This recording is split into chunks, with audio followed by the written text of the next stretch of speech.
Макавей, альбо «Мядовы спас» распачынае цэлы шэраг летніх святаў спаса, названых у гонар Хрыста Збавіцеля і прысвечаных ушанаванню Господа Бога і Пресвятой Богородицы. У гэты дзень праваслаўныя наведваюць святочнае богаслужэнне, а яшчэ нясуць у храма на асвячэнне ваду, кветкі, мак і мёд новага ўраджаю.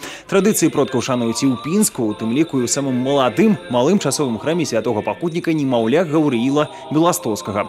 Ён пабудаваны на тэрыторыі гарадской дзіцячай бальніцы. Сёння тут прайшла святочная літургія, пасля якой вернікі ўзялі удзел у традыцыйным малым асвячэнні вады и меду. Второй праздник празднуем сегодня – это память святых мучеников Маковеев. Они, можно сказать, явились прообразом мучеников за Христа, так как претерпели несвоющее мучение до рождения Христа, когда Иудея была захвачена греками. Они склоняли иудеев отречься от единого Бога и стать язычниками.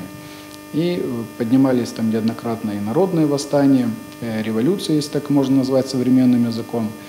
И вот одни из таких революционеров были братья Маковеи, которые в том числе выступали не только за независимость Иудеи, но в том числе за свою веру, за поклонение единому Богу. Да таго ж свята з'яўляецца пачаткам успенскага посту, самага кароткага ў вернікаў. Ён будзе доўжыцца толькі 2 тыдні. Тым не менш, па строгасці сваёй ён не саступае вялікаму посту.